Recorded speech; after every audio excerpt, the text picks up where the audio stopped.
Hello friends, welcome you all on Amazon academy. आज हम बात करने वाले हैं एक रिएक्शन जो कि बहुत इंपॉर्टेंट है। उसका नाम है हेलो फॉर्म रिएक्शन।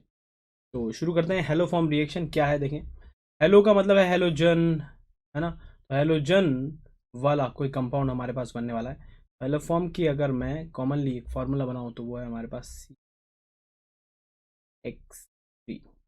और एक्स आप जानते हो दोस्तों, एक्स को कौन बोल सकता है। एक्स यहाँ पर हमारे पास है FCl, Br और I। तो अब यहाँ पर अगर मैं बात करूँ तो हमारे पास चार डिफरेंट काइंड ऑफ हेलोफॉर्म बन गए हैं। CHF3 हो सकता है, CHCl3 हो सकता है, CHBr3 हो सकता है और CHI3 हो सकता है। ठीक है। पहले वाले को जैसे हेलोफॉर्म बोल रहा हूँ तो इसको मैं क्या बोल सकता हूँ, फ्लोरोफॉर्म। इसको क्या बोलते हैं, क्लोरोफॉर्म। इसको क्या बोल देंगे फिर, ब्रोमोफॉर्म। और इसको क्या बोल देंगे, आयोडो फॉर्म। ठीक है। इसके लिए हमें जो इम्पोर्टेंट बात याद रखनी है वो है, इनके लिए अगर मैं बात करूँ ये, तो इसके ये लोकल एनेस्थेटिक है।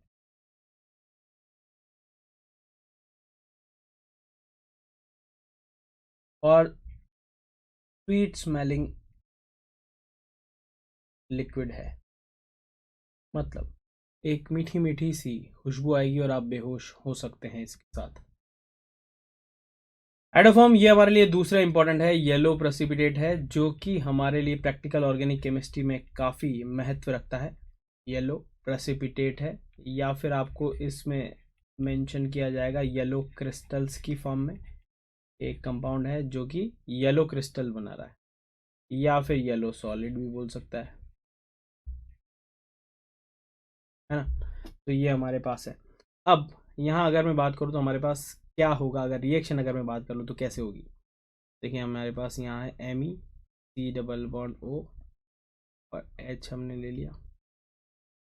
और यहाँ पर जो H है, ये H तो है ही, इसकी जगह ये R भी हो सकता है। मतलब इधर मैंने फिक्स कर दिया इसको, मिथाइल कीटोन को। और इसकी जगह मैं इसको PH भी कर सकता हूँ, कोई दिक्कत वाली बात नहीं है ना। ठीक है। इसके साथ साथ आप ले सकते हो यहाँ पर MeCH OH। और ये 2 डिग्री एल्कोहल अपन ने ले लिया, इसके बाजू में हमारे पास Me होना चाहिए, इसको मैंने फिक्स कर दिया है, Me को फिक्स कर दिया है।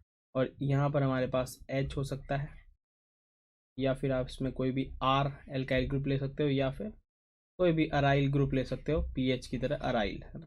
It might be any aryl group.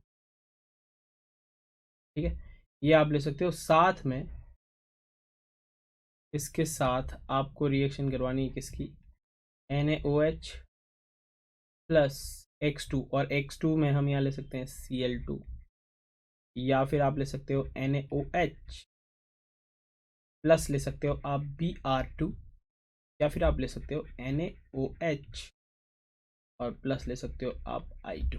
तो ये अपन ले सकते हैं तीनों। इसकी जगह आपको, मतलब मैं सारे वेरिएशन बता रहा हूँ, NaOCl भी दिया जा सकता है। ऑब्वियसली यहाँ पर NaOBr भी दिया जा सकता है, दोनों मिलके बनाते हैं और ये बना देगा NaOI। तो ये भी दिया जा सकता है इन सब के साथ। ठीक है। अगर मान लो ये दे रखा है आपको, तो प्रोडक्ट हमारे पास बनता है कुछ ऐसा। देखें जब आपको ये दोनों दे रखा है और मान लो ये दे रखा है, तो ये वाला बॉन्ड टूटता है, तभी तो एक तरफ मिथाइल फिक्स किया अपन ने, ये वाला बॉन्ड टूटता है। तो हमारा मिथाइल कीटोन ले लिया है, या फिर हमारे पास एल्कोहल, 2 डिग्री एल्कोहल, जिसके बाजू में एक तरफ कम से कम Me हो। तो हमारे पास यहाँ पर जो प्रोडक्ट बनता है, Me को हम ये वाला बॉन्ड तोड़ दें तो हमारे पास यहाँ बन जाएगा Me। और Me के साथ हम कह सकते हैं, यही Me है ना हमारे पास, ये जो Me है इससे हमारे पास प्रोड्यूस हो जाएगा CHCl3 विच इज़ क्लोरोफॉर्म। इससे क्लोरोफॉर्म प्रिपेयर हो जाएगा और ये जो एल्डिहाइड है इसका ऑक्सीडेशन हो जाता है फर्दर। तो ये हमारे पास बन जाएगा, फॉर एन एग्जांपल अगर मान लो मैंने यही लिया है, तो यहाँ बन जाएगा हमारे पास HC double bond O- basic medium है इसलिए सॉल्ट की फॉर्म में ही रहने वाला है, NaOH। और प्लस यहाँ अगर है तो हमारे पास बन जाएगा CHBr3 और प्लस हमारे पास यही बन जाएगा, ठीक है। और यहाँ बन जाएगा CHI3 और साथ में यही बन जाएगा। तो ये वेरिएशन है दोस्तों। अब यहाँ पर हमारे पास जो रिएजेंट है वो है Na, इसको मैं कॉमनली क्या बोल सकता हूँ, इसको रिएजेंट को मैं बोल सकता हूँ NaOH प्लस X2 में हमारे पास हेलोजन हो सकते हैं ना। अगर मैं यहाँ देखूँ तो हमारे पास यहाँ पर इसके बारे में अगर हम बात करें तो NaOH है, दैट मीन्स NaOH है तो ये बेस, इसमें हमारे पास बेस छुपा हुआ है। NaOH है तो इसका मतलब इसमें न्यूक्लियोफाइल भी छुपा हुआ है। X2 है, इसका मतलब इसमें इलेक्ट्रोफाइल भी छुपा हुआ है। और दोनों मिला के NaOX भी बनाते हैं, ये बना रखे NaOX which is mild oxidising agent. Mild oxidising agent भी है। यही माइल्ड ऑक्सीडाइजिंग एजेंट एक्चुअली ये हमें यहाँ पर हमारे पास मिथाइल कीटोन चाहिए। तो अगर आप अल्कोहल ले लोगे तो NaOX जो है पहले इसको तब्दील कर देगा MEC डबल बॉन्ड OH या फिर जो भी R दे रखा है या फिर PH या फिर अराइल ग्रुप जो भी दे रखा है। तो ये हमारे लिए मिथाइल कीटोन हमें यहाँ पर चाहिए। अगर 2 डिग्री अल्कोहल दे रखा है तो पहले ये माइल्ड ऑक्सीडाइजिंग एजेंट जो है सबसे पहले इसमें कन्वर्ट कर देगा, उसके बाद जो है आगे रिएक्शन होती है। तो ये हमको पता चल गया है कि हमारे पास ये दोनों मिथाइल कीटोन चाहिए। अगर अल्कोहल भी है तो वो पहले ऑक्सीडाइज होकर इसमें कन्वर्ट होगा, उसके बाद आगे रिएक्शन होगी और ये Me वाला बॉन्ड टूटता है और उससे हमारे पास क्लोरोफॉर्म, ब्रोमोफॉर्म या आयोडोफॉर्म बनता है और बाकी बचे हुए पार्ट का क्या हो जाता है, ऑक्सीडेशन हो जाता है, ठीक है। तो ये हमारे बेसिक हो गई चीजें कि हमारे पास किस तरीके से रिएक्शन होती है, ठीक है। अब इसमें सवाल ये पूछेगा आपसे कि कौन कौन है ऐसा, क्या है मैकेनिज्म इन्वॉल्व इसमें। तो सबसे पहले अपन मैकेनिज्म की बात कर लेते हैं। मैकेनिज्म क्या है इसमें, देखें जरा मैकेनिज्म। और हमने मैकेनिज्म पढ़ने के लिए हमने यहाँ सहारा ले लिया है MECHO का, MECHO प्लस NaOH प्लस हमने यहाँ ले लिया X2। यहाँ पर हमारे पास जो प्रोडक्ट बनेगा वो बनेगा ऑब्वियसली ये वाला बॉन्ड टूटने वाला है। हमारे पास यहाँ बन जाएगा क्या, जल्दी बोलो, बन जाएगा CHX3। बचे हुए पार्ट का क्या हो जाने वाला है, ऑक्सीडेशन बेसिक मीडियम में HC double bond O minus Na plus, है ना। और साथ में हमारे पास बनता है X का भी तो कुछ ना कुछ होने वाला है, यहाँ हमारे पास बनेगा NaX प्लस H2O। तो ये हमारे पास प्रोडक्ट बनता है दोस्तों, ये बनता है हमारे पास, है ना। बेसिकली ये होती है हमारे पास रिएक्शन। अब इसमें बात करते हैं कि हमारे पास मैकेनिज्म क्या इन्वॉल्व है और किस तरीके से पूरी की पूरी प्रोसेस होती है। देखें जरा, यहीं से शुरू कर देते हैं। MECHO से कहानी शुरू करते हैं। MECHO है हमारे पास और यहाँ पर हमारे पास OH माइनस है। ये OH माइनस बिल्कुल वैसी रिएक्शन है जैसा आपने एल्डोल में पढ़ा था। यहाँ पर हमारे पास क्या होने वाला है, OH माइनस क्या करने वाला है, अल्फा पोजीशन से क्या ले जाएगा H, तो वाटर मॉलिक्यूल बाहर निकलेगा और यहाँ हमारे पास कार्बन आयन बन जाएगा CH2CHO, ठीक है। इसके बाद याद करो एल्डोल में क्या होता था, CH3CHO और होता था, उस पर ये न्यूक्लियोफिलिक अटैक होता था। मगर अंतर यह है एल्डोल और इसमें कि हमारे पास एल्डोल में ये वाला प्रोसेस RDS होता था, यहाँ हमारे पास ये वाला RDS से मतलब स्लो है। न्यूक्लियोफाइल का अटैक ऑन X2 अब होने वाला है। X2 हमारे पास ये क्या है, X2 क्या है हमारे पास, इलेक्ट्रोफाइल है और ये हमारे पास क्या है, न्यूक्लियोफाइल है। और दुनिया में सारी रिएक्शन इलेक्ट्रोफाइल और न्यूक्लियोफाइल के बीच में होती है। अब ये अटैक कर सकता है हमारे पास X के एंटी बॉन्डिंग में और बॉन्ड के दोनों इलेक्ट्रॉन लेकर X को बाहर निकाल सकता है। अब हमारे पास यहाँ बन जाएगा CH2X और यहाँ हो जाएगा CHO और प्लस बन जाएगा हमारे पास X माइनस, वो Na बैलेंस कर लेगा उसको, ठीक है। तो ये बन गया। अब क्या कहानी यहीं रुक जाती है, बिल्कुल भी नहीं, यहाँ पर नहीं रुकती है ना। यहाँ पर हमारे पास RDS है, एसिड बेस रिएक्शन, और ये हमारे पास जो अटैक ऑफ न्यूक्लियोफाइल है कैसा फास्ट स्टेप है और ये हमारे पास कैसा स्टेप है, स्लो। अब क्या कहानी यहाँ रुक जाएगी, बिल्कुल भी नहीं रुकेगी। क्यों, क्योंकि हमारे पास NaOH तो है ही, क्योंकि हमारे पास बेस है और ये वाला H एसिडिक था, पहले भी था, यहाँ से H लेके गया ना OH। तो अब कहानी यहीं पर आ चुकी है वापस। MECHO का एक डेरिवेटिव आ चुका है यहाँ पर जिसमें एक X आ चुका है। NaOH की नज़र फिर इस H पर पड़ती है और ये कहता है वाह मज़ा आ गया है। तो कैसे, कि अब तो H, ये वाला H जो है वो that become more acidic then the MECHO itself. क्यों? क्योंकि X का क्या आ रहा होगा, -I आ रहा होगा। तो now this H become more acidic. तो अब जो सेकंड स्टेप RDS है, मतलब इसके लिए अगर मैं RDS बात करूं तो रिलेटिवली क्या होने वाली है, फास्ट। अगर मैं ये वाली जो पहला वाला प्रोसेस हुआ इसके लिए रेट R1 घोषित कर दूं,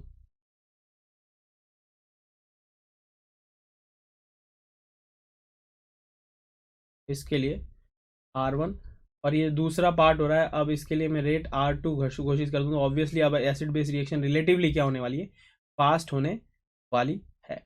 तो अब हमारे पास यहाँ क्या बन जाएगा, CH -X ऑलरेडी आ चुका है, और यहाँ हमारे पास क्या है, CHO है। फिर से वही कहानी एक बार और हो सकती है, X और X का अटैक है, न्यूक्लियोफिलिक अटैक फिर हुआ, और इस बार जो मैं इसकी रेट है वो R3 डिसाइड कर देता हूँ, और यहाँ हमारे पास बन जाएगा CH X2 और CHO। कहानी यहाँ तक भी नहीं रुकेगी, क्योंकि तो अभी तो H बाकी है। तो इसको आगे लेके चलते हैं अगले पेज पर। हमारे पास है X2 CH CHO। कहानी अभी नहीं रुकी है, क्योंकि NaOH अभी है हमारे पास, और H एसिडिक और ज्यादा हो गया है ना।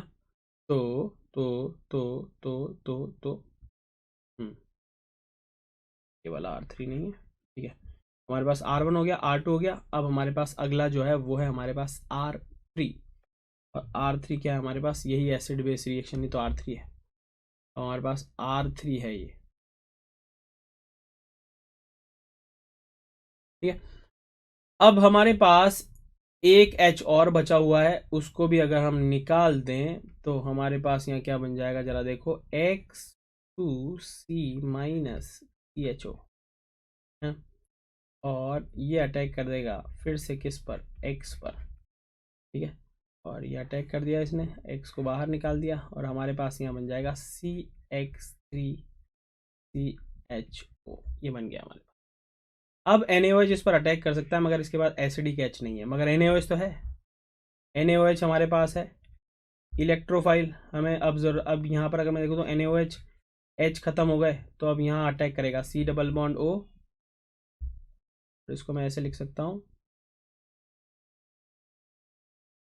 अभी ये इलेक्ट्रोफिलिक सेंटर है, इसका मतलब ये अभी ये न्यूक्लियोफिलिक एडिशन कर सकता है O-।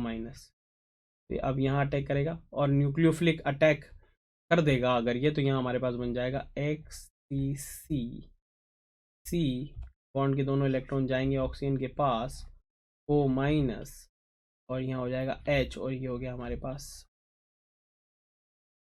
है ना, है ना। अब यहाँ पर कहानी वापस से वहीं आ जाती है, ऑक्सीजन पर नेगेटिव चार्ज, ये टेट्राहेड्रल इंटरमीडिएट हमारे पास बन गया है। O- अटैक करेगा, अपना अपना डबल बॉन्ड वापस से क्रिएट करने की कोशिश करेगा, क्योंकि CO बॉन्ड सबसे स्ट्रॉन्गेस्ट पाई बॉन्ड होता है, उसको रिक्रिएट करने की कोशिश करेगा। और यहाँ पर हमारे पास लिविंग ग्रुप हमारे पास OH हो सकता है, या H हो सकता है, या CX3 हो सकता है। तो CX3 एक अच्छा लिविंग ग्रुप है इन तीनों में। कारण है, जैसे नेगेटिव चार्ज आएगा X के साथ वो बैक बॉन्डिंग कर सकता है।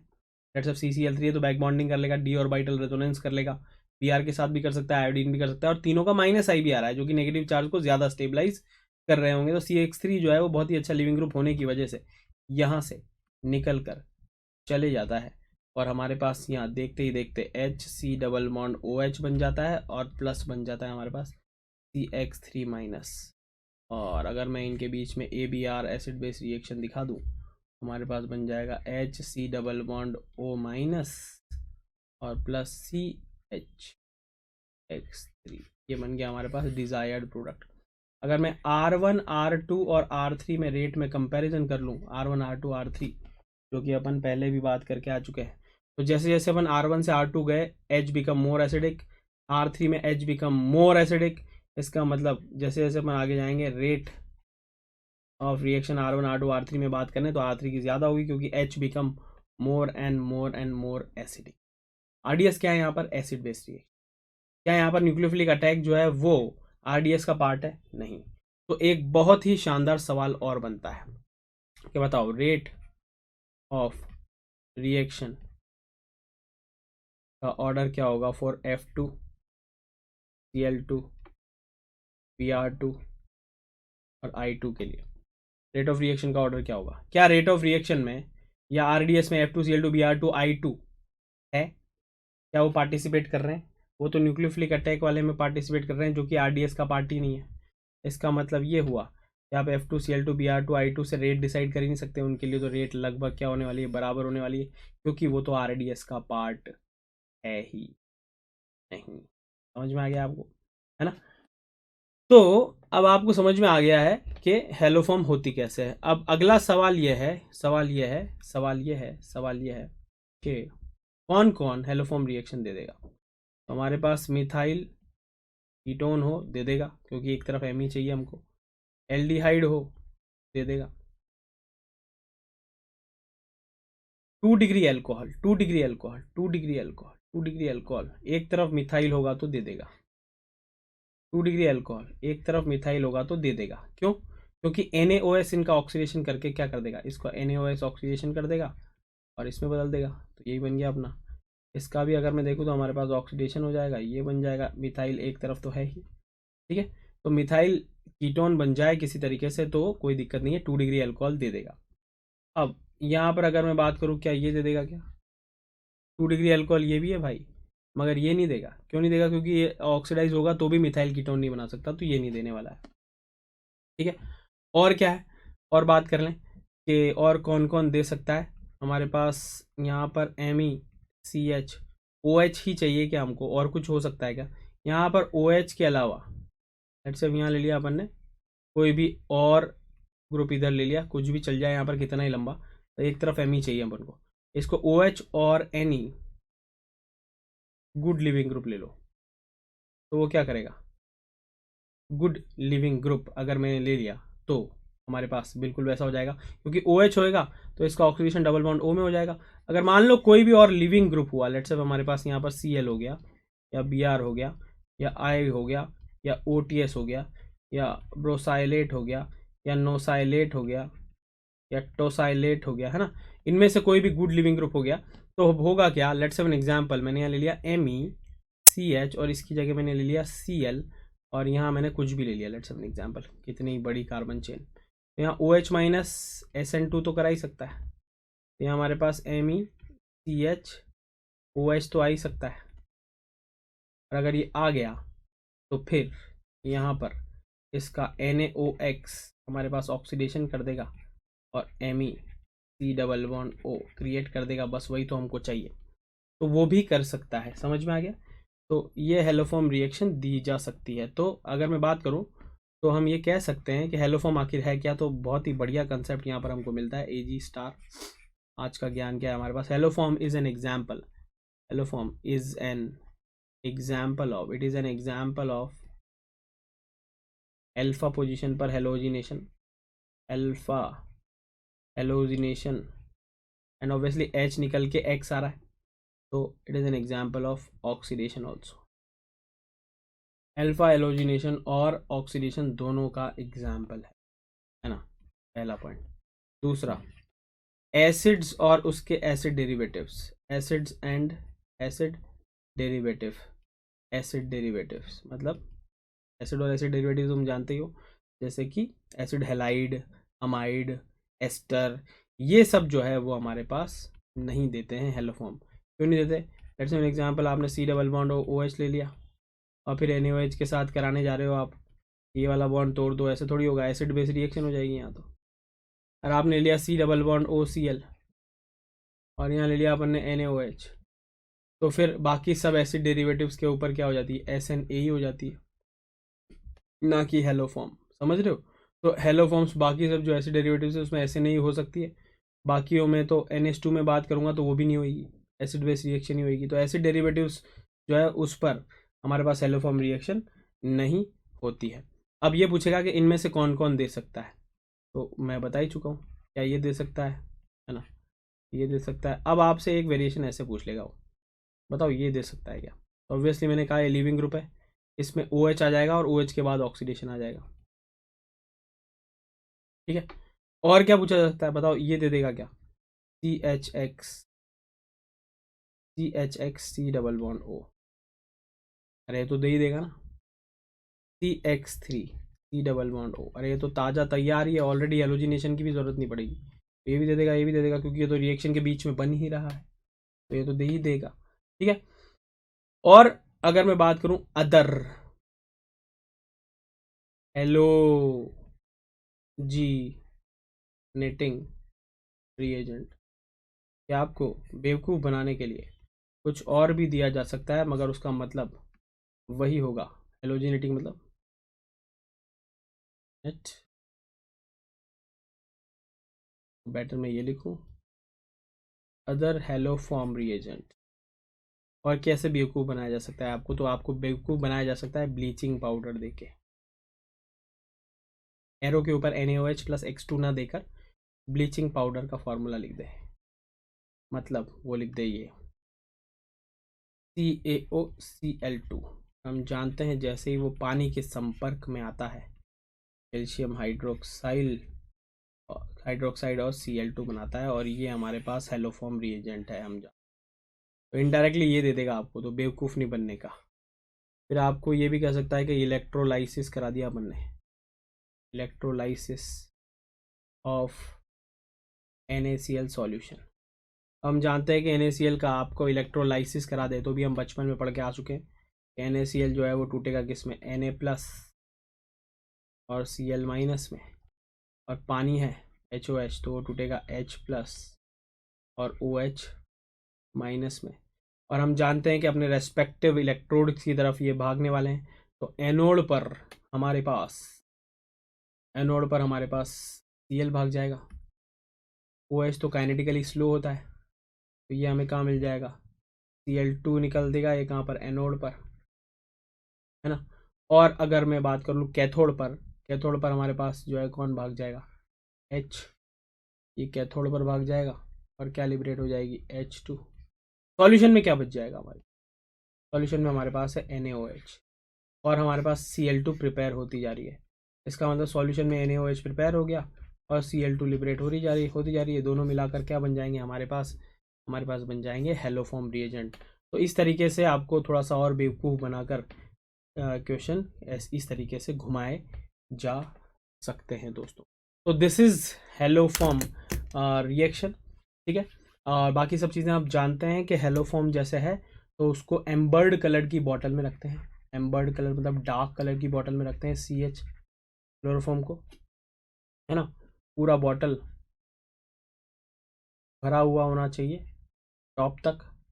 कोई भी ऑक्सीजन यहाँ लेट्स से यहाँ तक आपने भर दिया, यहाँ पर ऑक्सीजन के साथ अगर सनलाइट मिल गया O2 प्लस HNO तो वो क्लोरोफॉर्म को बदल देता है COCl2 में, जो कि एक पॉइजनस गैस है। तो जब भी लैब में आपको आप यूज़ कर रहे हो क्लोरोफॉर्म, तो आप जैसे ही खाली हो उसको भर के वापस रख दो, ताकि ऑक्सीजन और सनलाइट दोनों चाहिए। और एम्बर्ड कलर इसलिए दे रहे हैं ताकि सनलाइट ना मिले, तो ये बात आपको खास ध्यान रखनी होती है। आयोडोफॉर्म के बारे में बात कर लें, CHI3 के बारे में बात करें, तो हमने कहा कि वो एंटीसेप्टिक है। ठीक है, एंटीसेप्टिक की तरह यूज़ किया जाता है। ठीक है, तो ये है haloform reaction. This is it, happy learning with Amazon.